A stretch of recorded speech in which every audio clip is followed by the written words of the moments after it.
everybody, and welcome to Board Game Smorgasbord. I'm Tom Vassell. I'm Z Garcia. I'm Mike Delisio. And welcome to the last Board Game Smorgasbord of November, I think. We're off next week. Actually, yes. So we'll see you all in a bit. With this episode of Board Game Smorgasbord is brought to you from Bezier Games, who makes a game that you may have seen on our board many times, Sink or Swim, which is spelled differently than you might imagine because it's synchronized swimming, but also you don't want to sink. I would watch synchronized swimming if the whole goal was to sink. Oh, synchronized sinking. Just sink at the same... They would call that the sink. Wow, that's terrible. It's really that's slower than golf. It sounds like. You'd have to make sure that you partnered up with somebody whose buoyancy was right in line with yours, and It's then interesting. yeah. For about a second. Anyway, it's a co-op party game where you and your teammates are diving in to race against the clock to sink up as fast as possible. And you can win a copy of Silver. We haven't talked about Silver for a while. This is a contest. You can see the thing below. You just email us at contest@dicetower.com. In the subject line, put the word Silver. And I was going to tell you this answer, so I won't. What classic card game is the base set of mechanisms for Silver? So Silver is based on another card game. What is that card game? It has 4 letters in it.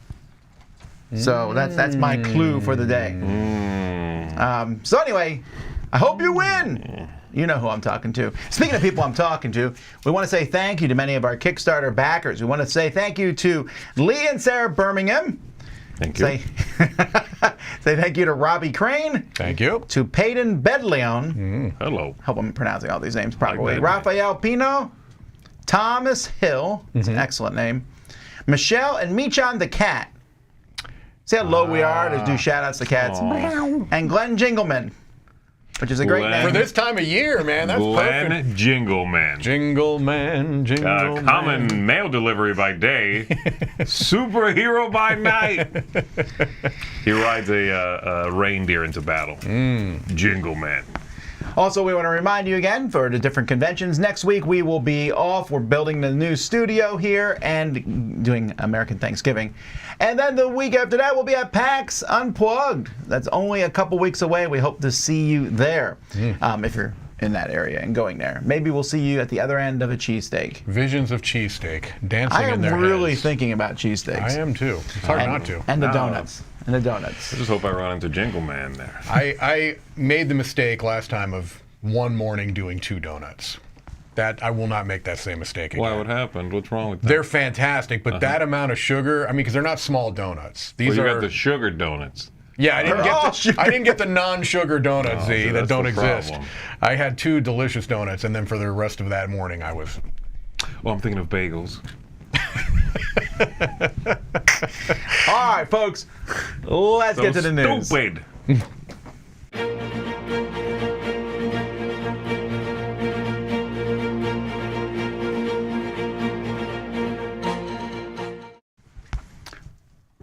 All right, Mike. Let's take a. I always think of you because you're not in that. That's true. that I'm not picture. in the picture. That's right. Let's take a look here at some news. So first, we have from Arcane Wonders. This is the first I've heard of this. A new standalone Mortem medieval detective game. That was kind of a escape room style game. You know, I was under the impression that game wasn't particularly well received. Yeah, it kind of came and went. What game are we talking about? Mortem Medieval Detective. We had it here in the studio. yeah. I actually did not play that one. I'm not sure who here did. I did not play it. Many of the people I talked to were not impressed by it. Okay. But who knows? Maybe Yeah. it's better than I thought. Anyway, this is a standalone sequel, I suppose. I'm not even sure if it's in the same. Oh no, it does pick up where you left after the last one. Okay. So the beginning.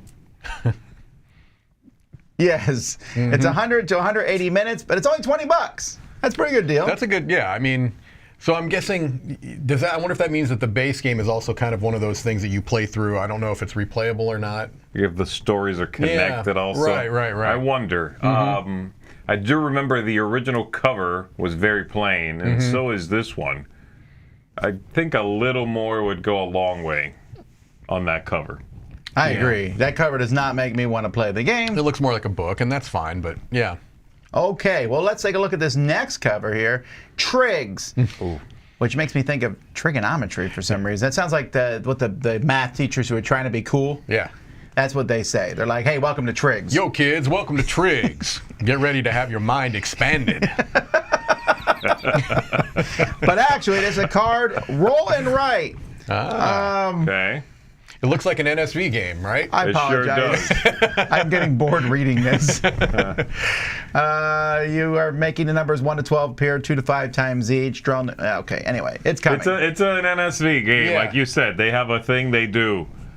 This is another one of the ones they do. All their cards look alike. All their games are kind of roll and rights, and they have tracks, and they're There've been decent. some that are pretty good. They're Yeah. decent. It's Yeah. fine. This is not jumping out as something new they're doing. I don't normally do like to go by their booth when I make it to Germany, though. And You check might be it out. into the one that comes after Darn it! I was trying to make an algebra joke. Couldn't do it. You can't did shorten it. algebra. You did I tried algebra. It was good up here. That didn't work out so well It coming kind of out. worked, Yeah. Mike. You Yeah. should have just let that one, All right. let it lie there. Let it die on the That vine. cover's terrible. All right, moving on. We have. It's either Cubosaurs, That's which what would I would make say. sense, Yes. but it looks like it's Cubosaurs Yeah. because that's all that they've highlighted is the word cub. I Yeah. feel like the O should have been included, right? I agree. Yeah. Cubosaurs. Yeah, that's true. Like dinosaurs. Right. No one says dinosaurs. You know what I mean? Anyhow, this is almost to the point where when I see this blockiness and stuff, I'm a little out because it's really cool once. Is this Yeah. related to that Q-Birds?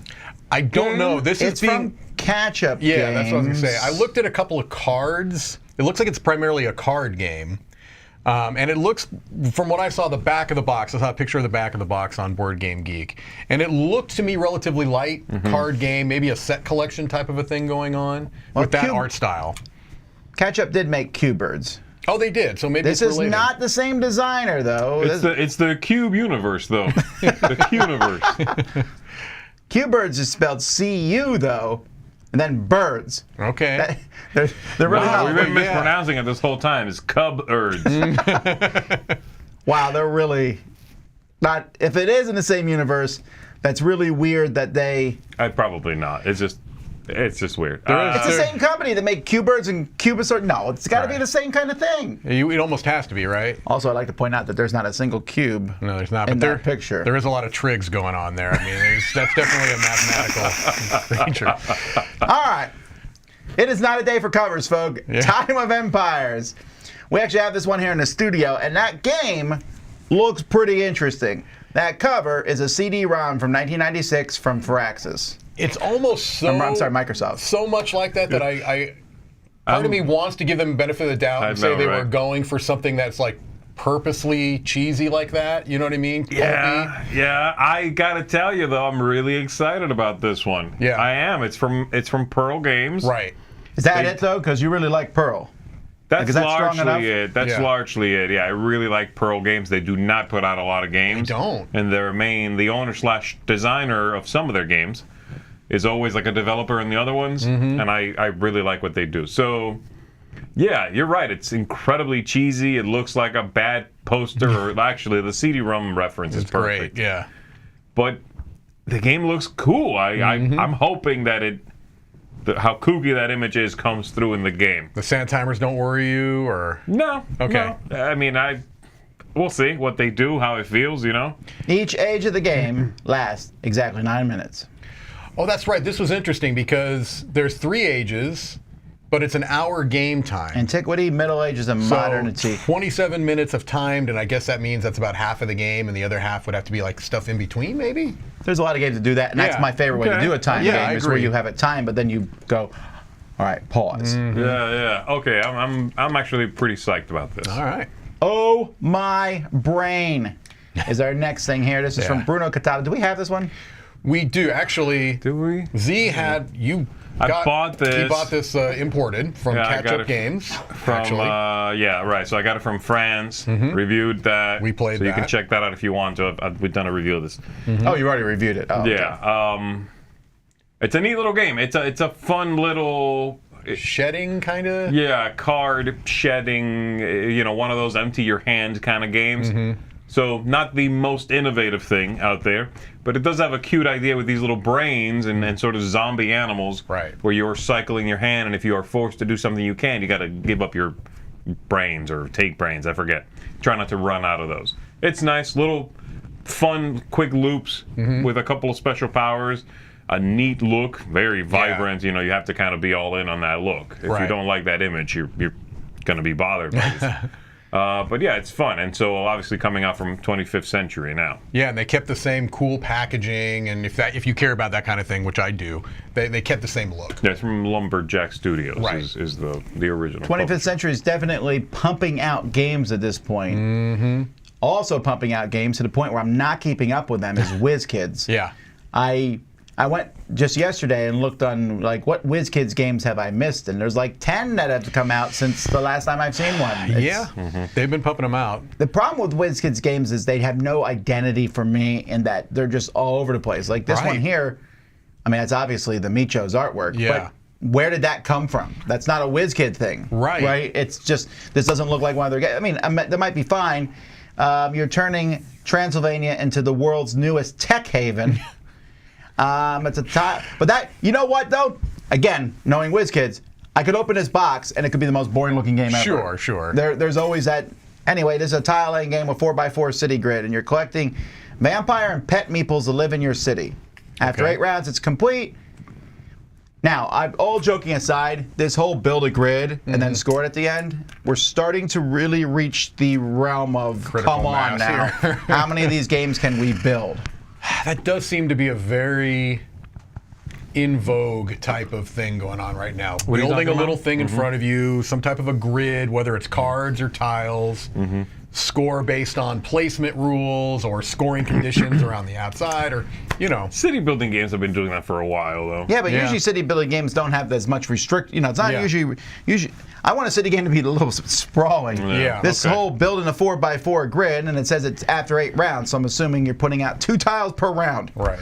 But we'll see. All right, let's get to the interesting stuff here. Catan, the official cookbook. Oh yeah. Oh jeez. Wait, what? Robber pasta, baby. Doesn't this look like a parody? Yes. This is not real, right? No, this is very real. This is coming from Ulysses Press. Recipes inspired by the best-selling board game. I believe it's available right now on Amazon. You know what? This actually would make a good trivia game, because I'm going to tell you 4 of the recipes in it, and I wish I could. I'm not fast enough here to think of a 5th one and have you guess which one's fake. Okay. But we have overnight oats, chicken under a brick, ear of plenty corn dip, robber's discard delight. All those sound like I just made them up. They do. Robber's Discard Delight. I don't know if it's savory, if it's a sweet, if it's a drink. It's all of the stuff that you normally would throw away. You discard it. You're going to throw it in the trash. No, put it in a pot. Add a little bit of chicken stock. Simmer. Is this like that couch Salt and Chex pepper mix to where you taste. go in the corners and just put everything in a Kind bowl? of like that, yeah. What's chicken under a brick? It's going to be there is a thing of brick chicken, right? I've heard of that before. Press a chicken under a brick and grill it. Something grill like it that. Yeah, I've heard of this thing before. Broil it. It's almost like the beer can chicken. There's different ways of cooking chicken. There better be, no joke, half the recipes better be mutton. Right, exactly, because it's all about sheep. I would assume, right? Yeah. And grain. The other half is grain. That's right. You trade a loaf of bread and you get some mutton. I could only see this. They're like, you got to go to your neighbors and trade some stuff, or this does not work. The recipe. Right. I could see if you were getting a gift, a holiday gift for somebody that you knew was a fan of Catan. Maybe they like to cook. This is so stupid. No, Mike, there's no excuse for this. I don't know. No, I'm sorry. That's a huge leap.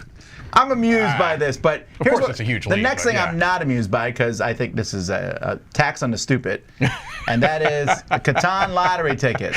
Okay. And if you think I'm calling you stupid because if you buy a lot of lottery tickets, I'm not calling you stupid, but that is a stupid thing to do. Right. Because your chance of winning a lottery is practically nothing. You're just throwing money away. It makes you feel good, though, to scratch things off. You can scratch it off Catan. Yeah. It's much better than the cookbook. The robber's going to win. You think this is better? I'd rather have the cookbook than... Okay, well, I guess I got God's Christmas figured out for you. It is about time for my realtor to send me my annual lottery ticket that she sends me as a gift for I was whatever gonna say, reason. it seems like scratch-off lottery tickets are a very popular gift to give somebody you don't know very well. He thinks Because you don't have I think to know it's such them. a It's like, silly gift. well, it is, because a lot of times you're giving them nothing. Right. You know what I mean? Maybe you're giving I them guess you're $2. hoping, like, the only way it's a win is if you buy it and give it to them. They're like, I got 20. If you get nothing, they're mad. They're like, well, what a dumb gift. And if they win $100,000, you're like, oh. So I was going to ask you Shouldn't have this. given them that ticket. That brings up a question. If you give somebody a scratch-off gift and they win $100,000, is there a part of you that's hoping they're going to give you a little bit? You know, like if you're at a blackjack table, Z. I know you're a huge fan. Yeah. You spend a lot of time at the blackjack table. do, yeah. You win a big pot. Do you give a little something to the dealer? Just You're meant to. I think you're supposed here, to. a little something for yourself. Get something nice for yourself. Right. That's not patronizing at all. You do I was gonna say, I don't think you should say You're it not that supposed to way, do that. Mike. You'll be escorted out of the establishment. Like, would I do it, or are you supposed to? Would you feel compelled if someone gave it to you as a gift and you got won $100 grand? You're gonna give that person a little something, something? They'll never know if I got $100 grand. Let's start right there. They'll be like, oh, that was a bust. Also, let's jump in the Lamborghini and go for a ride. In my Actually, you can only win up Lambs. to 30,000 on this one, so there's that. I named my new car Triggs. How do you even win this? All the numbers have to be the same? I don't You know. have to It looks like, find, the I robber. wonder, because it looks like they're in rows, right? I have no This idea is how so you win stupid. yet. Boom. I like that. I'm getting one. Is that locally available? I wonder. Let me look. Available in U.S. and Canada. All right, there you go. Okay, All right. done. I'm We're getting not done with Catan yet. The Catan World Championship is back, even though there was one last year at the World Series of Board Gaming. All right. But it was actually the lowest attended of all the different championships. But that's because I think they do their own. Okay. And this last time this happened was 4 years ago. So it's going to happen in Malta. I was gonna say, it's so amazing to me, and my ignorance, I'm putting it out there. I am ignorant about the culture and much about Malta, but it seems like a very small country that has a huge board gaming. Like there's like board game publishers in Malta and content creators out of Malta. I would look at it as a large city, and there's a lot of large cities that have that sort of Malta's thing. its own country. It's its own yes? country, though. Yeah, right. No, I get that, but I'm saying Yeah. just think of it as a large city. You're yeah. not surprised when you hear Seattle has No, companies that's in true. it. I guess that's true. It's just, I mean, I think it's cool. It's just Malta's, I mean, it looks gorgeous. I would love every to go to picture Malta. I've seen of Malta makes me I'm be just like, like, I want to be there. Well, you I can hear go to ya. Malta if you win one of the Catan finals and go to the World Championship, which is Or going to be If you scratch off 30 November grand, next year. You could just go watch. just go and Get spend your yourself money. a trip to Malta, That's kid. right.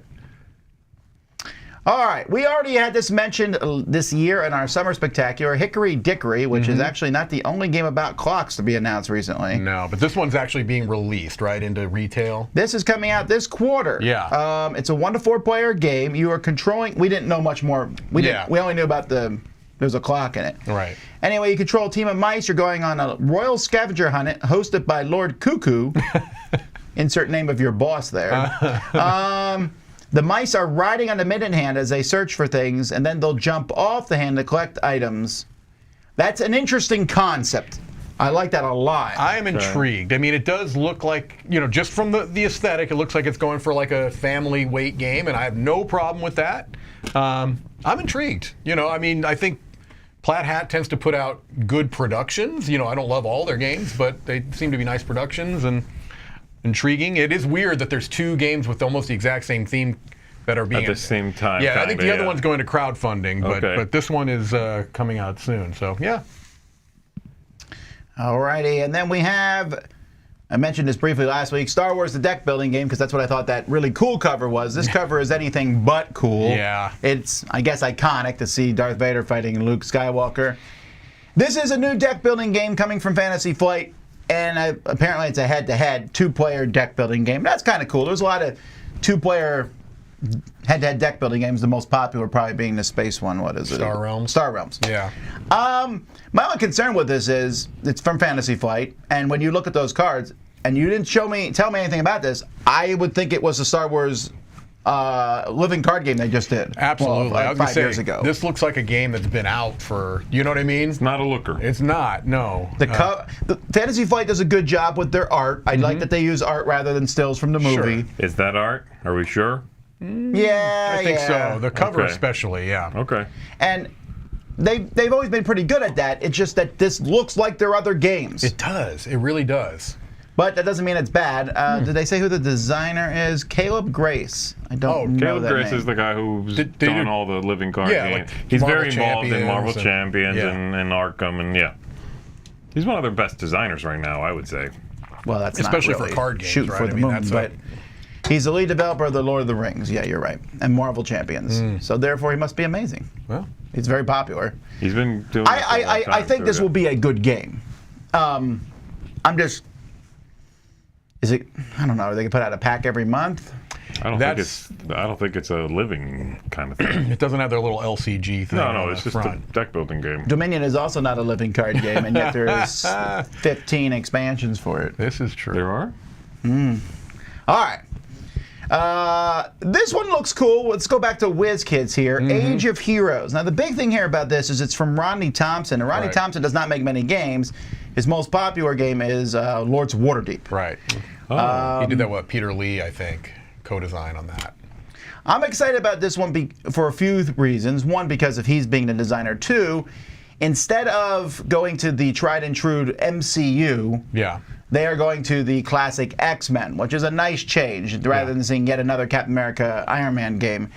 The art is, I'm curious what people will think of the art. It's a watercolor style. I love but it looks a little messy. Like, when I was looking at the cards and stuff, it has the same kind of look to it. It looks like it's a stylistic choice. Right. I do appreciate, and when you do that, you're going to have some people that bounce off of it. Of course, right. But I do like that they're doing something different. I like that they're doing something different with the acrylic standees. I think that's a great choice. I just read here. It's meant to look like that because it's meant to be like a powerful telepath is seeing these mutants through Cerebro. Okay, that's cool. I mean, I think it's a neat idea. I don't have as much of a background. I know you and Roy especially, and I think maybe even Uzi are really big into the X-Men. But this is one I would definitely be interested in playing, largely because of the designer, and looks like I'm they're doing very excited about this, and I hope it's good. I like the look. I do. I can't really tell how well illustrated those people are. It has the if I could see it up close, then it could dip a toe into that whole like fan art kind of look. Yeah, where they don't quite look right. But if they look good, and this watercolor seen through Cerebro thing is a neat idea. I like that it looks different from every other Marvel X-Men game. Sure, I'm in. A couple days ago, it felt like 1,000 voices suddenly went silent. Because they didn't go silent. Everyone started screaming when the Heroscape project did not fund. Yeah. It's a weird, the whole thing's weird. It shows that Hasbro operates on a different plane than everyone else. Because the project was making over $1 million at this point. I believe it was up to like 1.1. It's hard to tell because they don't do the money amount. Sure. But you had to pay at least $250, and they had over 4,000 backers. So that's $1 million. Almost any other company on earth would be like, thank you. And consider it a huge thing, but Hasbro wanted $2 million. Hasbro's announced they're shelving it indefinitely. Again, it seems weird to me because all that work, all that development, they're just throwing it in the corner. So who knows? Do you think there's any chance this is gonna?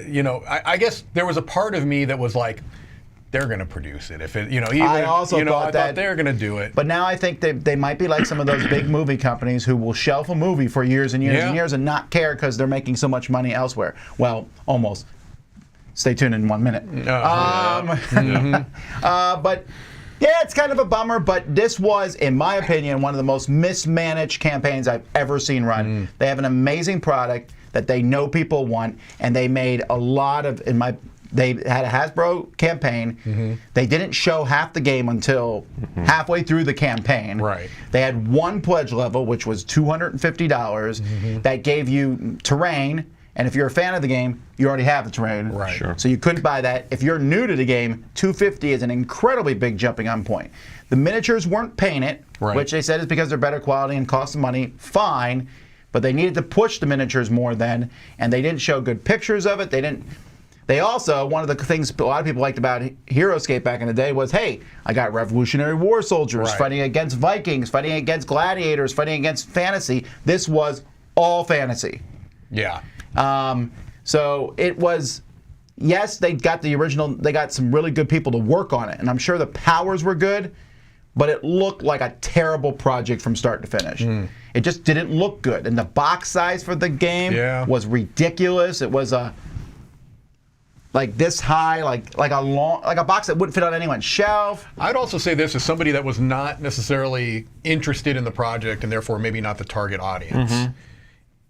I saw nothing about this out in board game media Discussions world. in general. I never saw ads for it on social media. I never saw stories about it other than, a couple times people complaining.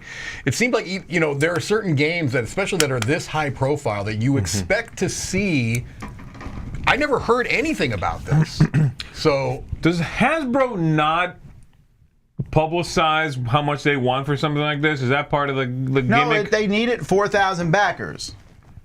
They say that. It says that somewhere? And like there's a line to go to 4,000 backers. Okay. And you can figure that out. That's $2 million, right? Got it. But I almost feel, I don't know, I almost feel like Hasbro had these guys come, and the team, Craig Van Ness and all them, they're very dedicated. They're like, let's do it. And Hasbro like, fine, let's see if it works. It didn't work, now shut up. Yeah. That really feels like the way it is. Because everyone mocks CMON all the time for a lot of different things. CMON knows how to run a project. When a project happens, the excitement fever pitch level is there. They'll release a new figure that they show, and everyone's just going, oh, even if you hate them. And everyone knows it's coming, too. You know what I mean? It's like everyone knows, but they give the people what they want, basically. And this one, it's almost like they wanted the fans to go out and recruit people, and the fans were kind of like, hey, you should support this because it exists, which is a terrible reason that no one cares about. Right. Well, Hasbro's getting a bit of comeuppance here because their stock just went down a bit. Mostly because one analyst, I guess your powerful analyst here, from Bank of America, went through their stuff and said that Magic the Gathering was doing much worse. Essentially, they said that they're overprinting cards, which we were just talking about recently. They used to do 3 to 4 core sets a year. They're still doing 4 to 5 core sets a year, but they're also doing, I think, like 8 of those. What are they called? Oh, their world. Secret layers. Yeah. And they have all kinds of extra they have the stuff. alternate world stuff. Somebody on Board Game Geek printed out a list, and there was like 25 things that they came out with in 2021. Wow. 25 different sets. And when you print that many cards, people can't keep up. And when people can't keep up, they stop buying. When people stop buying, the market gets flooded. When the market's flooded, the secondary market goes down, which makes people buy less product. And the whole thing just kind of doesn't do as well. And they had their 30 years celebration thing recently, which was a terrible announcement. $1,000 box for 4 boosters that weren't even tournament legal. You can't even use them. Like reprints of old cards, but they're not legal. They have a different back. They're not playable cards. They're proxies, and they're $1,000. Right.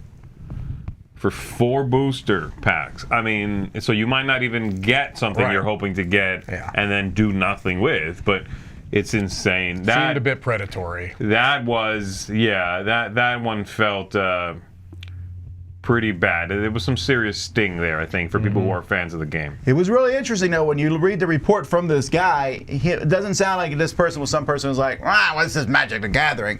They knew they were like looking at it from a business perspective, though. Now, this does not mean Hasbro just went out of business. No. It does show the effect of Magic the Gathering on Hasbro, though. Sure. It's pretty strong. I forget what they said, what percentage it was, but it was pretty high. But their stock has gone down considerably, and we'll see what happens. I wonder if Hasbro will tighten up on Magic the Gathering. There's a lot of announced sets still coming out. I wonder if they'll start slowing that down. I feel like they're going to have to do something, right? I mean, it would be nice for them to rein it in a little bit, I have to say. This is the one secret of the layers. I mean, there are dozens of them a year now. They used to be a special engagement kind of thing. They do them all the time. Very expensive. Couple of cards. Their foiling is pretty garbage and curls. Card quality has gone down, actually, from what I understand.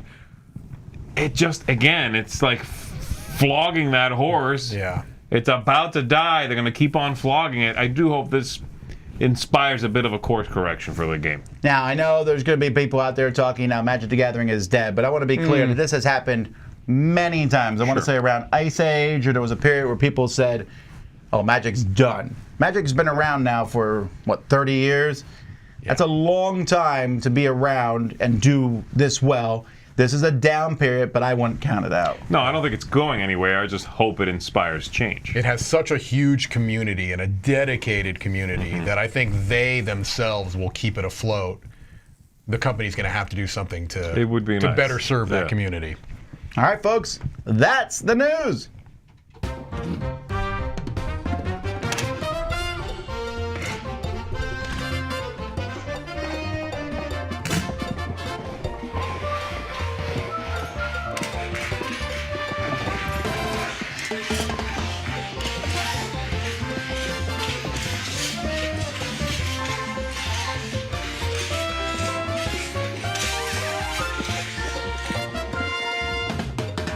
Hey everybody, I'm Joey. And I'm Alex. And we're here for another episode of Shelf Storage or Sell. Yeah. Where we grab a game off the shelf and we decide whether it goes back up there or sell, or, you know what, we keep it but we don't have it as a prominent spot on the shelf. Yeah, maybe it goes to storage. Yep, various reasons. See what you did there. You're welcome. So helpful. This is really good. Okay, so That's why I'm here, just to, fill in the gaps. all right, so right now we're looking at one that I have liked, and that is Downforce.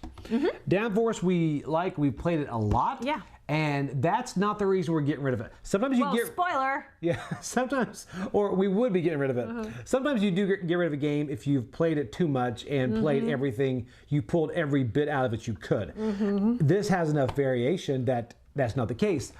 But for me, what the case is Yeah. this has been replaced. I was going to say there are two games that come to mind that have definitely replaced this game for me. And which ones? Long Shot the Dice game and Camel Up. Yes. I think they just do the racing stuff so much better. There's also Ready Set Bet too. There's so many games that have replaced it that I want to make room for 3 games over that one game. And that's the thing. Like, if I were to grab a racing game that wanted to give me that feel, I would definitely grab Ready, Set, Bet, Yeah. Long Shot the Dice game, or Camel Up. Yeah. I don't think of, and it really hurts me to get rid of this because Yeah. I've had some great times with this game and I love it, but I cannot think of a situation that I would grab Downforce as opposed to one of those other 3. Yeah, absolutely. That's my problem with this game too. I think those other games, the enjoyment level is just at that little bit higher. That's why I'm going to play those over this one. Right. Yeah. I don't feel that it's because we play this game a lot. Yeah. I just feel like I think I like the mechanics and the feeling of those better, especially Ready, Set, Bet. Yeah. That itself just gives that excitement, and you kind of get what you're going for here, but in just that tension. Yeah. So anyway, and then Camel Up has the comedy of it, and Long Shot. Camel Up, can I say, is one of the best gateway games. It really is. Oh my goodness, that is a great game too. So that's one thing too. You've got different people that you can play Camel Up with, then you could Downforce. Right, I agree. So for us, this one will be a sell. That is going to go off of the shelf because there are other games that, in my opinion, do it better. I completely agree. I agree with you in this one. I think this one definitely needs to be sold. Yep. So anyway, It's out of here. it's gone. Yeah, well, not right this second. All right. But maybe 1 second. 1 second. Maybe longer. Maybe not literally 1 second. Okay. All right. I'm Joey. I'm Alex. All right. Thanks, guys. Bye. Bye.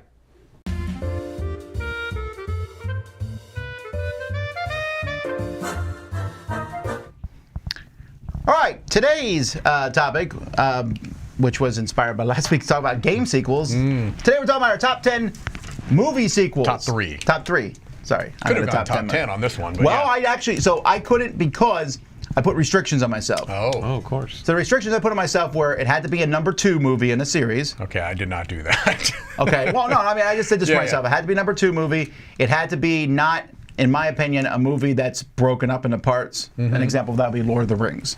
I feel like Two Towers it's all one movie. I gotcha. Okay. And then I also didn't do a sequel which came 30 years later.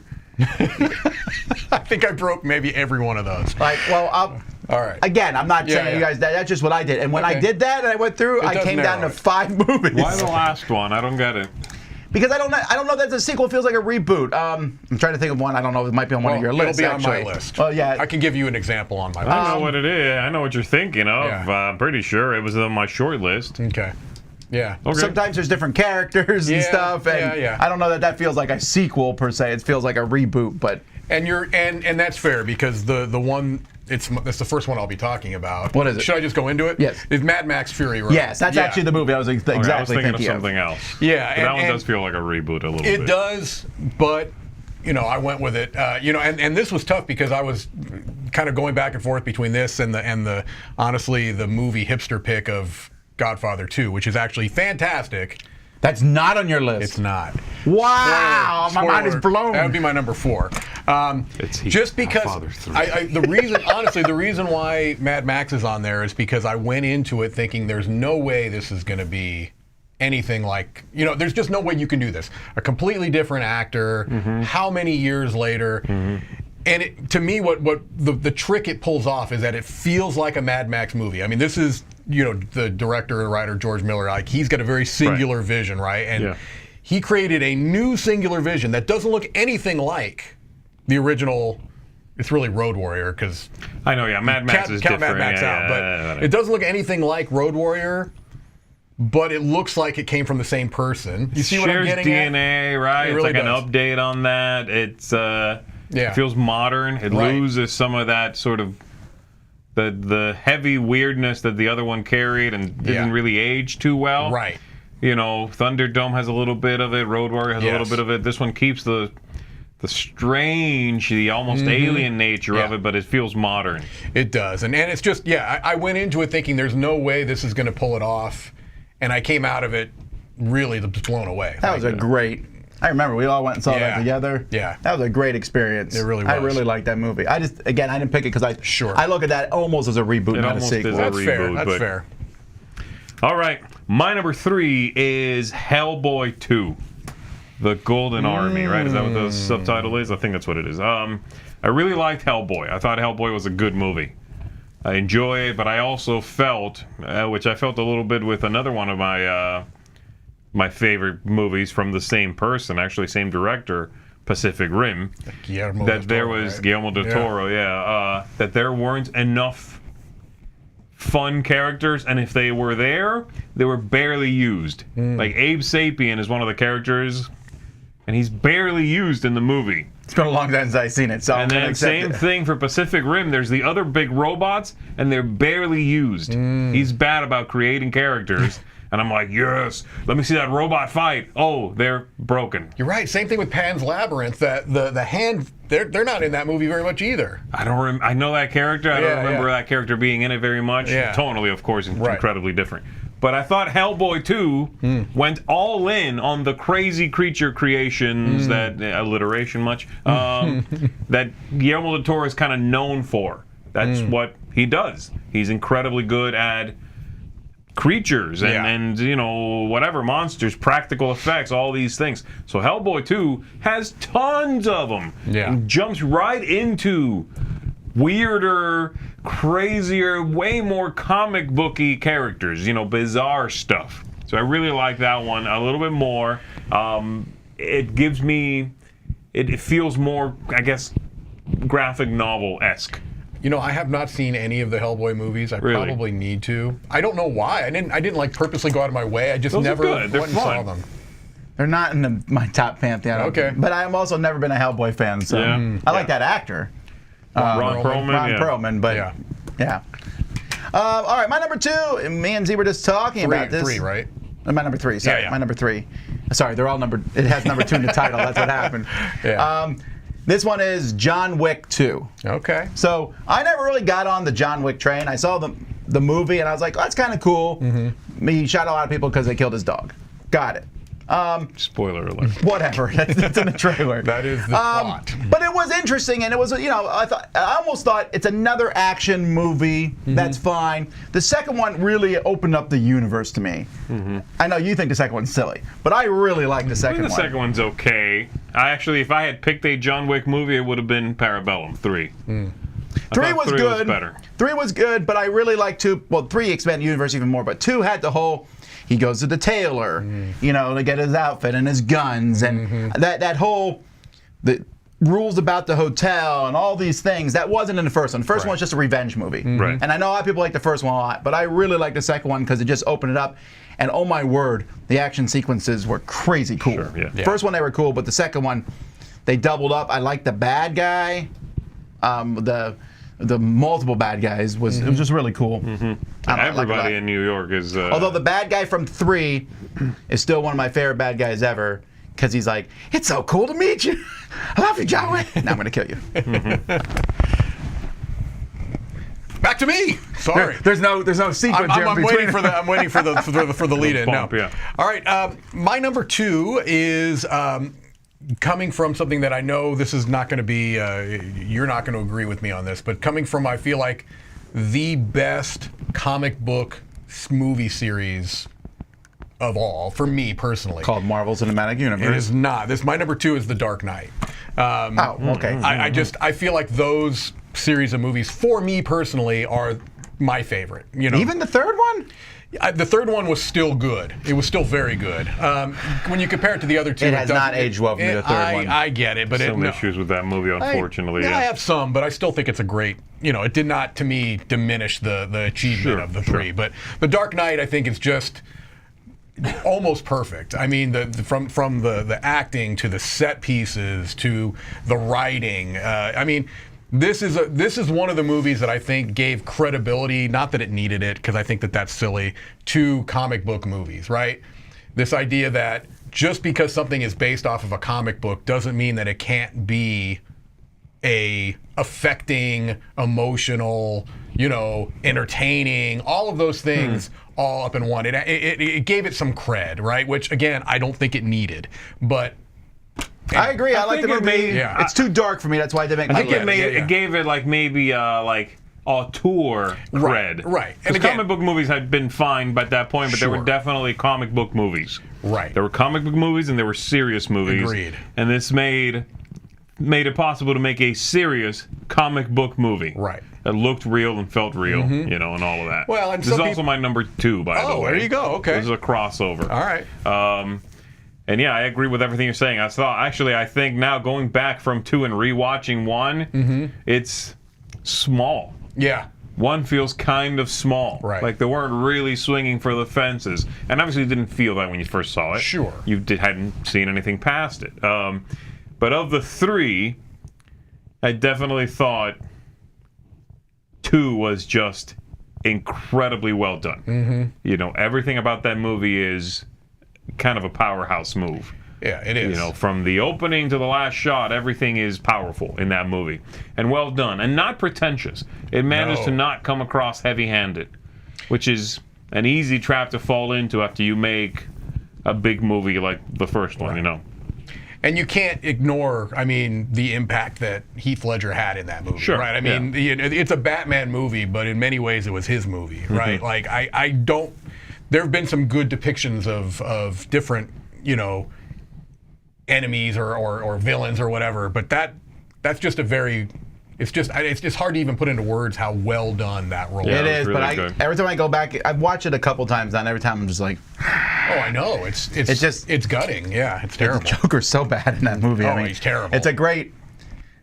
Yeah, I wonder, 3 would have been a very different movie had he survived. Oh, yeah. For sure. It would have, actually. Yeah. That would have been interesting. All right, my number 2 is the one everyone mentions all the time, because this movie surpassed the first one, and none of the other movies in the series have come close, and that's Terminator 2: Judgment Day. This is one of those guilty pleasure movies. Not guilty pleasure, but if it's on, or not on, I guess we stream now, but if I see it, I'll be like, yeah. And the moment where Arnold Schwarzenegger is carrying a box of roses, because I know this almost by heart, for that point, and the other Terminator comes around the corner, that whole sequence there still makes me catch my breath. Where they're going down the truck chasing the motorcycle down the gutter. Just a great sequence. All the stuff in that movie is fantastic. I like it. That first time you saw the Terminator, special effects are not so amazing now, but when he just walked through the bars, that was crazy cool at the time. Oh, absolutely. The fact that even was possible. Yeah. No, I agree. Also, always check on your dog when you call your stepmother.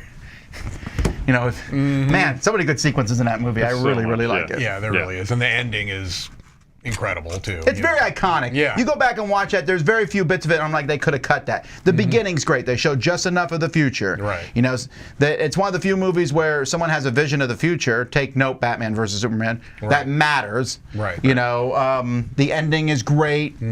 That they then proceeded to just massacre that in all the future movies. And in sure, fact, even the newest one, which I did like, the newest one where Arnold Schwarzenegger was an old man in it. Oh yeah, I can. I like that, but it kind of ruined too, in a sense. They're like, oh, they What killed was that John one? Connor Dark anyway. Fate? Dark Fate, right? Yeah, but like at the beginning of the movie, Yeah, they're yeah. like, John Connor Immediately got they're killed. like, oh, geez, okay, That's wow. Yeah, so like, why am I watching two then? There's a lot of right. bad ones, unfortunately. Yeah. All right, number one. Number one, it's back to me already. Wow, this is fast. It's not Terminator. I wondered if that would be on It your is list. not. The Terminator is great, and it would definitely be in my top 10. My number one is gonna. I mean, maybe it's too whatever. Empire Strikes Back. Empire Strikes Back is my number one. It's my favorite of all of the Star Trek, which I also.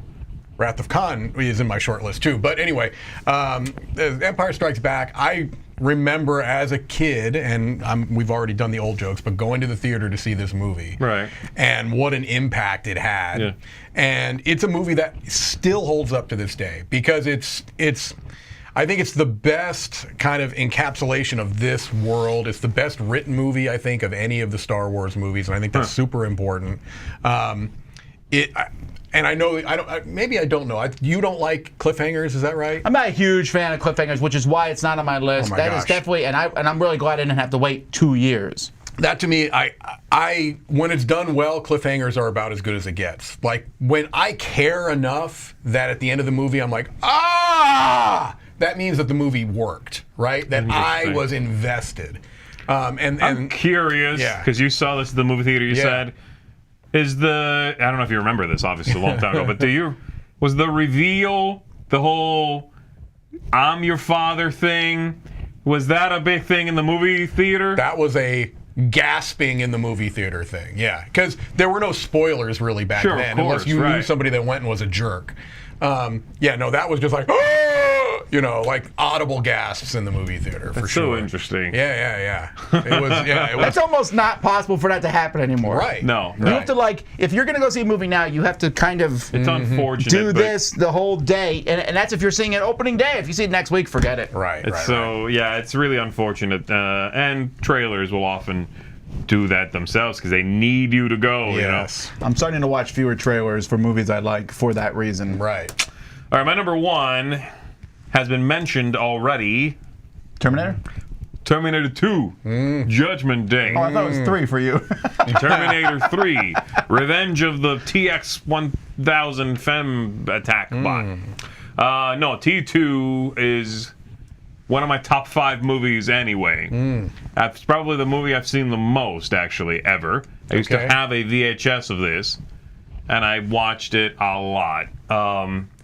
I almost know the movie by heart. I've seen it so much. I'm pretty close. There's like I said, there's almost no bad sequence in that movie. Right. There's also not a tremendous amount of dialogue in the movie too, so that There's kind of not a helps lot with of. that. Yeah. There's not a lot of downtime. That's Right. the thing. Yes. It's like, oh, here's a little talky part. Let's go, action. You know what I mean? They spend 3 sentences telling you something, and then we're on to the next sequence. Now it's a helicopter chasing a truck.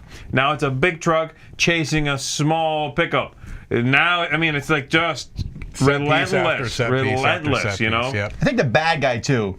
He did such a good job at just I'm going to come for you no matter what. Nothing's getting in my way. When he ran that way he ran, I still associate that with that's a bad guy. Yeah. Even now, he's been a good guy. What's his Robert Patrick? I think I think that's his name. Robert. When he shows up in any movie, I'm like, it's a Terminator. He's gonna kill you. The only thing of that movie that hasn't aged as well as the kid actor, he's not great. That's true. He's not. Everything else is spot on. Yeah, every moment, every beat in that Yeah, someone movie mentioned is the great. soundtrack. Yeah, soundtrack is fantastic. Fantastic. Yeah, that sound is iconic. So, yeah.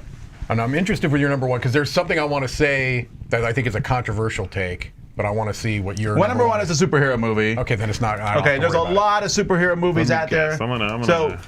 I came down to 2 sequel superhero movies. it. Okay. I'm gonna say it's this one by One's the in the Arrow. MCU and one is not in the MCU. The one I did pick but I came close to was the Sam Raimi Spider-Man 2 with Doc Octopus because that's very good. That's very good. Sequel. It is good. But No, you gotta say okay, it. it's Captain America: Winter Soldier.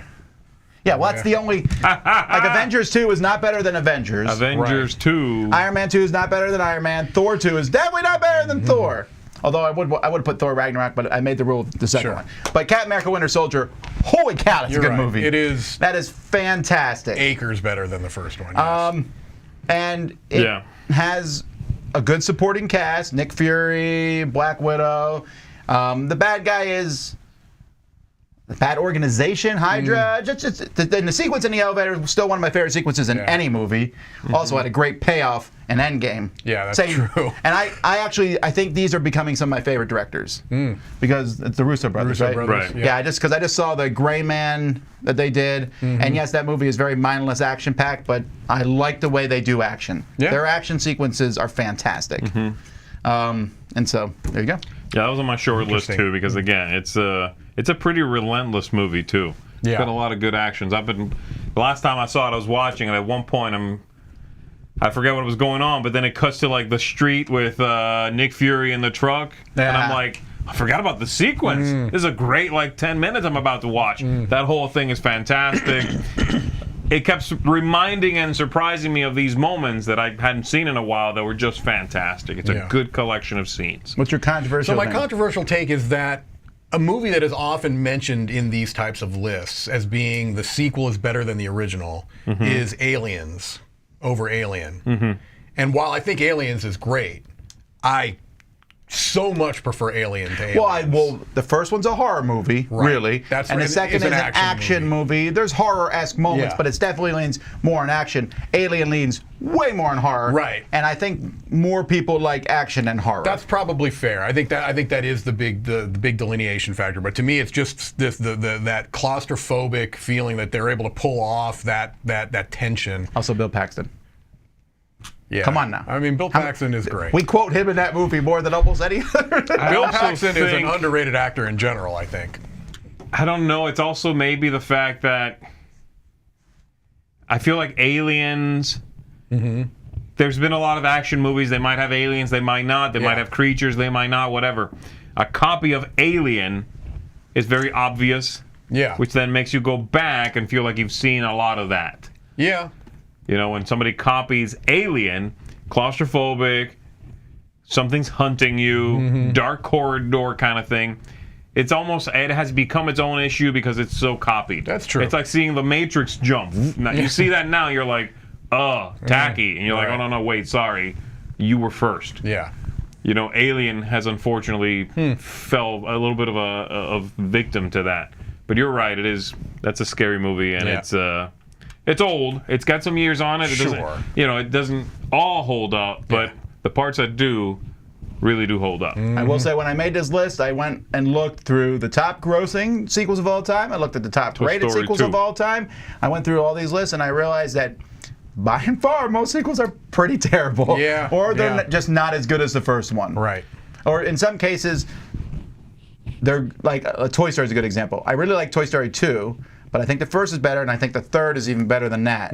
So if I rank it the lowest, I wasn't going to pick Sure, it. But I sure, mean, sure. I liked that. Anyway, Okay. all right, let's keep moving. All right, welcome back to From Plate to Table today. Today I wanted to show you a little bit about the differences in FDM and resin printing again, because I know we go through this topic pretty fast on a daily basis when we do these 4-minute segments, but I just want you to know what you're getting into ahead of time. I'm going to show you two machines that can do very big prints. One of them is obviously more costly than the other, but the difference is what you can do with a resin printer versus what you can do with an FDM printer. Yes, they're the same, but I want you to see kind of the differences while they're going, and then I'm going to show you that out in the shed. But I also want to show you a couple finished products, or one that's in the works and then one that's finished that took no work in sanding. So let's take a look outside of the shed first. I'll show you what I'm talking about, and then I'll come back. We'll talk about the resin printing finished product. All right, this is actually finished faster than I thought, but look at the giant size of this. There's my hand, because this is the bottom of a Christmas tree that we're making for our front porch. This multifaceted, kind of shiny pink filament here. So this is why I recommend that big build plate. So for decorations and things alone, humongous build area. And over here, I've got the Elgu Jupiter. Now this is a monster of a machine right here. So huge print volume. Look at my hand compared to that. The build plate itself is enormous compared to even my next size up with the Anycubic Photon. That was my big machine until that. When you look at a normal size build plate, you're talking about a 3 times difference. So there's a lot of ideas, a lot of options out here. Look, some people like to put their logos in it. That's pretty adorable. But this is why I recommend the big build size. It's so much bigger and so much more you can do if you have this giant build volume. So you saw out there that Christmas tree. It's huge, right? That build plate on the Ender 3 Max is huge. And what I love about that, it's not a super cost-effective machine. It's $300. Now, before you hear that and go, whoa, they last a long time. I have put hundreds of hours in all my machines. But you say, okay, I don't really want to spend that much. If you want to shrink down a little bit on build plate volume by 100 millimeters, then you can, or 80 millimeters, you could go with an Ender 3. And these are phenomenal machines, also highly cost effective, $170 to $180. Really cheap barrier to entry to 3D printing. And when I say that, there's so much you can now do with 3D printing. So right now I want to show you the Loki, just so you can kind of get an idea of what it looks like too, and see why I love resin printing, especially on a build volume that's bigger, even though they're a little more costly. So here you can see the Loki with this very smooth finish on it. None of this has to be sanded. It comes straight out of the printer just like this, and so it's excellent detail. So thanks for watching From Plate to Table today with me, Brian Drake. Again, don't forget to check out the Dice Tower merch store. It is open. We are having orders flood in. Make sure to get your order in early. Everything is at the printer right now. We'll be shipping out. Those of you who've already ordered, we'll be shipping out very, very soon. I had a little snag of delay, but we are back ready to roll. And so make sure to get your orders in for Christmas, for the holidays, all that sort of stuff. And we'll have those shirts, hats, tumblers, mugs, everything shipped out to you very shortly. So make sure to check that out. Thanks for watching From Plate to Table today with me, Brian Drake.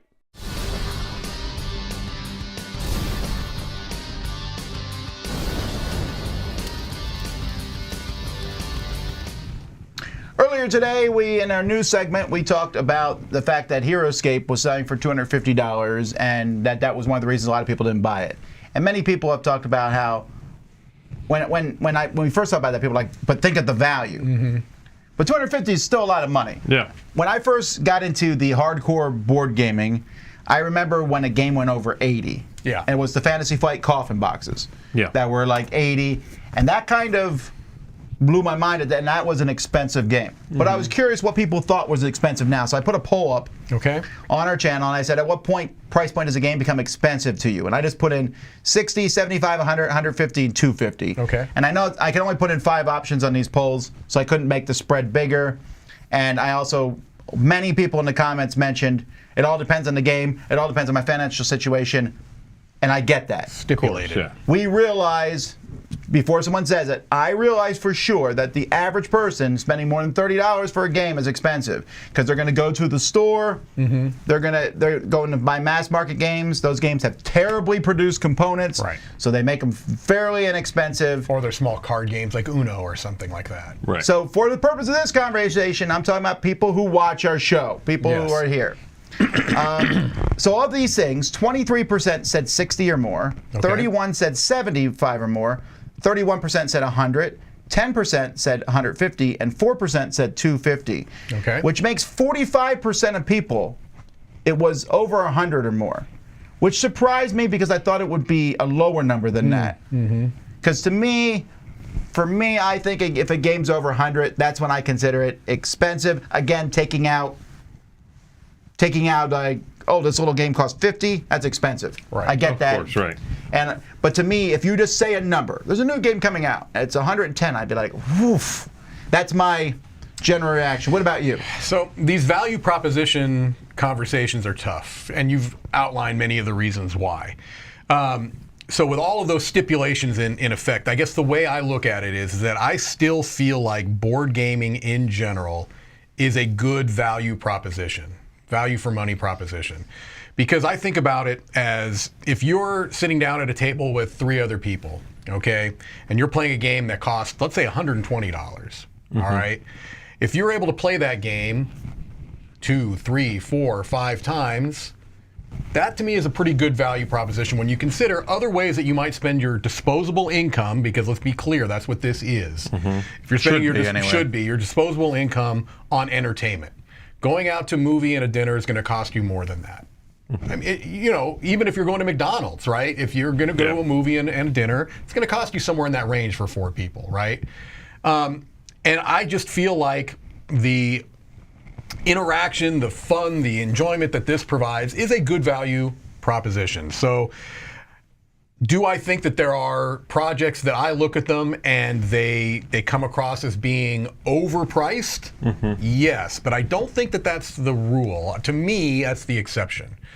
You know, it takes a lot, you know, for me to be like, oh, that seems way, way out of, you know, I don't see a lot of small box card games going for $60. Right. You see what I'm getting at? That type of a thing. Unfortunately, or maybe fortunately, depending on how you see this, when you go see a movie, you consume 100% of that movie. Unless you have to take a bathroom break, I guess. That's on you. Yeah. That's on me. When you purchase a game, and you could have had a core box of whatever this thing is for $60, let's say, especially if it's something on a crowd-funded, platform, they start adding things on, and eventually you end up paying $150, but you're going to consume about the same $60. You don't delude yourself, you probably are, because by the time you would get around to the third box they sent you, you backed 2 more things. Yeah. Which unfortunately then does give you a little bit of that, that sunk money feel, right? Where you've already done it, but now you can't get rid of it because you paid this much money for it. I don't like that translation of the way things have gone. Sure. If you're able to stave that off, then I think your analysis there stands. Absolutely, if you can play the same game multiple times, consume all the content you bought, then yes, it is better than going to the movies. A lot of people don't go to the movies. You can stream a lot now. Sure, That's sure. tremendous value, For me, to get back to the question you asked, when is a game expensive? I sit right now at about $80. And that's fairly common to see a game for $80, actually. Yeah. But it seems to me about the breaking point. A game that is a small, normal, no frills kind of game might be 60, 50, 60. I'm like, okay, that's a solid amount of money. Maybe a smaller print run or something a little deluxe about it pushes it up to 80. Above that, this now feels like a bigger gamble. And the flip side of the going to the movie and all of that is there's more ways to sample other forms of entertainment. If you are interested in a TV show, you might be able to watch the first episode for free. If you are interested in a movie, you might be able to see the trailer or maybe rent the movie before you decide to purchase said movie. With board games, if you are not part of a group that also consumes board games, it's on you. If you want and are interested in that $80 game and you think you might like it, it's $80. You can't pay $10 to try it. That means that those games just feel a little scarier, and that's kind of the break point for me. 80 for a game I might end up not liking is about where I'm at. Okay. Well, earlier we were talking about Magic the Gathering, and this has come up on the internet too. This same story we talked about where the Magic the Gathering value has gone down, and I've read many, many, many comments from people kind of going, good, Magic the Gathering makes people spend a ton of money, that's bad, blah, blah, blah. And we were just talking about this yesterday. I think we have to be very cautious, especially a lot of people who watch this show. I know for sure. When you're backing multiple $100 projects on a monthly basis, you're spending as much, and you are often not playing through the majority of that game, as Z said already. In fact, sometimes not even 60% of it. Right. Frosthaven just showed up. Frosthaven has, 90 things. If you play through all that, that makes the $150. Now it's $250, right? If you buy it retail. Let's say you can get it retail. If you play through all 90 episodes of that, that is an amazing value for your money. If you play through 10, which a lot of people will do, is that as much of a value at that point in time? The idea, I think, is often a perceived value. Right. I just got this huge thing from CMON, all these boxes, and I could play with all of it. Yeah. I have a lot of stuff. Yeah. But that perceived value doesn't mean anything, and in fact, you're better off probably buying the base game, and then if you really like it, hunting down the other stuff later on. It's just the stuff you want. I don't think this is a bad thing, but I kind of feel like we're having 2 different conversations here, parallel. Yeah. I feel like we're talking about crowdfunding, and we're talking about board game value. These are two. Well, crowdfunding is where the What's- big price stuff is. So it's almost more board game value and board game consumption. Right. Right? Because it doesn't have to be crowdfunding. Somebody could sell you a game with, 80 missions. You'll play 10 of them, maybe. And that game they can charge you, and it seems like it's worth to pay $150 for it. Because, yes, it is a big thing, whether you bought it, from crowdfunding or not. Yeah. But you're right that we are kind of having two different discussions. Is the game worth this much if, and this is the second discussion, you are not going to play it all? Yeah. Well, Because if we're talking retail, kind of what we would think of as like a big box game, like a Days of Wonder type of a Right. game, or something along those lines, like not a small little game, nice components, but not a crowdfunded extravaganza, super deluxeified everything. Yes. Then to me, I'm close to you. I'm in that $70 to $80 range. Right. Seems about right for that. If it goes up something like Tapestry, hey, we're going to put in some clay buildings, yeah, maybe go to 90 or whatever, and I still feel really relatively comfortable. But yeah, I think that's a slightly different conversation. Not that one is better than the other. I think they're just two parallel conversations of, is crowdfunding feeding into this idea of more is better? Of course it is. That's the model almost. More is better, so that I can feel comfortable because I'm getting literally stacks of boxes. But where that's starting to come in is another parallel discussion, is I'm not going to pay $150 to ship all of these boxes to my house now. So I do think that there's going to have to be some kind of an adjustment, some type of a course correction that's going to have to happen. but another thing I want to bring up here, and this is going back to non-Kickstarter. So board games are a luxury habit. We've already mentioned that. Yeah. If you can't afford them, don't buy them. Of course. But people talk about how expensive board games are these days. The fact of the matter is, board games cost money to make, and if you listen to our At the Table this week, Robert Geislinger talks a little bit about the value of that. But we tend to forget how expensive board games used to be. Yeah. So when I was a kid, there was the big games were the Milton Bradley Game Master series, Axis and Allies, Fortress America. So I'm using Fortress America. It came out in '86. I remember distinctly seeing it at the store. I want to say it was either 50 or 40. We'll go with 40. Yeah. Okay, $40 at the time, which was a lot of money. Yeah. Using an inflation calculator, how much would that go for today? You guess. 150. Wow. That much? That's a total guess. It's so funny I'm gonna because go with 80s. 106. All right, well, it's halfway between. It's 106, 108. okay. 108.76. It's 171% inflation. And in fact, in the past year, 2022, there has been 10% inflation. Yeah. All right? Yeah. So I really disagree with the whole aspect of these publishers are greedy and making money. If that was the case, they wouldn't be going out of business right and left. Yeah, it's funny because I think there's a similar argument to be made, if it is an argument, with video games. Like, I remember I wasn't buying them because I was a kid and I maybe would get one a year. Like Atari 2600, that era, those games were not cheap. I remember them being like 40, 50 bucks if you were getting a premium title on an Atari cartridge. So, I don't know that these prices are that out of range They with really other aren't. entertainment. And you also have to take into fact that people always like, well, what are you getting in the game? I want my physical stuff, but there's also the fact that someone designed that game. There's the of fact course, that right. there's You're art that they're paying for. There's a lot of cost to a game itself. I don't know. I actually don't think most games are overpriced. I really don't. I don't either, actually. It doesn't help that if they don't do well, they immediately go to the secondary market where they're devalued and sold for very low prices, to the point where the ones that are successful, people look at that and go, that's ridiculously overpriced. I think you're better off carefully researching what games you get. That's the real question, I think, because crowdfunding has allowed for games that don't go through a lot of hands, aren't refined, don't have that thing which is hard to put a price on, which is hours of investing, mental power and design and careful sculpting and whatever, right? Everything that goes into a board game. Crowd surfing has circumvented some of that a little bit. So you look at a game that a lot of power went into and mental energy, that's 120.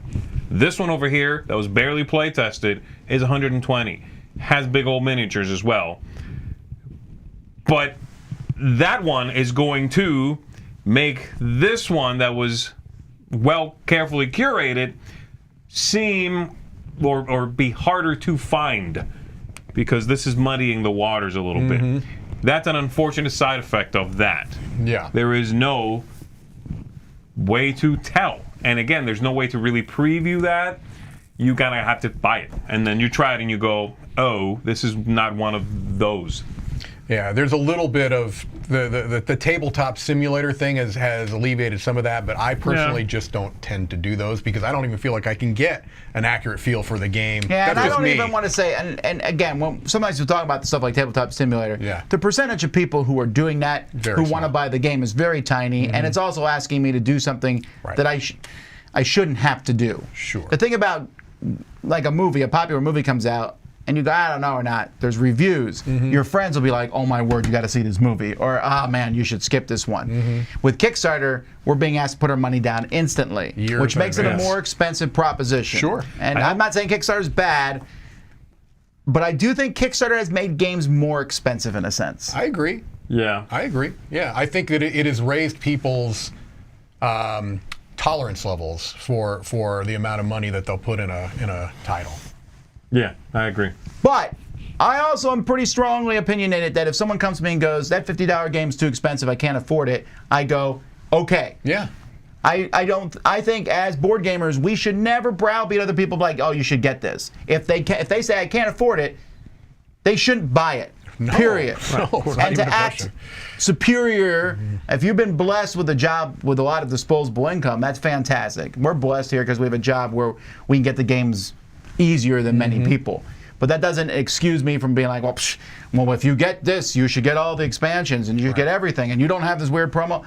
That's expensive for a lot of people. Yeah. Yeah. And On the flip side of that, it is hard to make any sort of commentary on whether something is worth it or not. We Exactly. don't know. This is my usual go-to, and one of my least favorite questions in any sort of query is X game worth it? Right. That's a very hard question to answer. For one thing, I don't know how much you make. Right. I don't know if $50 to you cuts into your budget that you go for something else. Right. I don't know if $50 for you gets made in half an hour and you don't need that money. I just don't know. that's And I why think- we often don't mention Right. price. I was Just just going don't to say, mention it's it, you know usually, what I mean? If it is brought up, it's because it's something that we feel is noteworthy, right? Like, this is really cheap or this is really expensive. And we're looking at the package itself, not whether you should get it or not. Right, We're exactly. looking at a small deck of cards. Right. And it's $45, and we're thinking that seems expensive Right. for the componentry of it. And it works both ways. Like the one example I always think of is, you know, the forbidden desert and forbidden island. Yeah. I'm always like, the value for what you get is amazing. The components are great. It was The like- game is great. It was you like know, less than $20, Right. I think. That's noteworthy, right? You're Yeah. like, okay, so I'm going to make a point of that. And it does work the other way, too, when something is just like seems way off for what you're getting for what you're paying. But But that being otherwise, said, we don't- anything works. If you pay $20 for a game and you never play it, you've wasted $20. Right. And if you pay $500 for a game, but you play that every day for the next 5 years, that's a great value. Right. Yeah. So, you know, if someone's a Kingdom Death fan and they bought that outrageous thing, but they play it every week, every week, If it's their game. then that's a pretty good deal. Absolutely. I spent that much on not that much, but you spend a lot on a video game system, Sure, and then sure. you hope to get your money's back by playing it a lot. Right. Yeah. It's all relative. I was just curious what people's thoughts were, and I think this kind of gives it. And again, we realize in this particular instance, we're talking about gamers. Yes. Again, the non-gamer is a very different proposition. Yeah. For them, I would think anything over 40 probably seems expensive. Well, you can go to a Target now. I think the new line might be 50. Yeah. You can go to a Target now and get Ticket to Ride, get a lot of these games. It's That's- about 50 to 40. I think you're right, because things like Planted, which is at Target, things like the other deck building one or the Summer camp. Summer Camp, the racing one. Both of those are at about 40. 35, 40. Yeah. But then you've got the Days of Wonder kind of game, and some of those are at about Wingspan 50. and Isle Yeah. of Cats. And it's really That's about it. Yeah, I know we were wrapping up, but that's actually a very interesting. Big box retailers are probably a better gauge for what people are willing to spend that aren't like hardcore gamers on a hobby board game. Yeah. That's a really good point. I think you're right. I think the highest price I've seen on a game at Target is what, 60? I think 60. Somewhere in I think that range. 60's pushing it. Yeah. They're like, what this have you is seen for 60? I think they've got Because Jaws of the Lion was 50. Wingspan might be. Maybe. I'd have to check. They have Wingspan. They have Isle of Cats there now. The kind of the bigger ones. Yeah. That I think that Star Wars Pandemic game was somewhere in that 50 to 60 range. that might list for 70. Yeah, maybe so. Because that has a Really? big IP I think that might behind be it too. $69.99. But I think that's actually a better judge for what regular, not entrenched in the hobby people are willing to spend. Right. All right. Well, anyway, we could talk about this for hours and hours and hours and hours and hours. But anyway, if you get a chance, go look at that poll. There's a lot of good comments where people talk about values to them. And the inflation calculator is a really cool thing, but also incredibly depressing. Because you look at it, you'll be like, this is how much stuff went up. Now they look at your pay that you made back then and what you make now. You're like, huh. But anyhow. That's it for another episode of Board Game Smorgasbord. We'll be back in about 4 hours with a top 10 list. Our top 10 good games that fell flat. fell flat. Yeah. What that is, and I'm explaining this because people keep. It's not games we thought were good, but they're not good. Yeah. It's games that we enjoy that we've had a bad experience with. The group, it just fell flat with a certain group for whatever reason. Right. So, all right. Thanks again to everyone for watching. Thanks to everyone who helped put this together. Until next time, I'm Tom Vassell. I'm Z Garcia. I'm Mike DeLisio. Have fun and spend your money wisely, not on lottery tickets.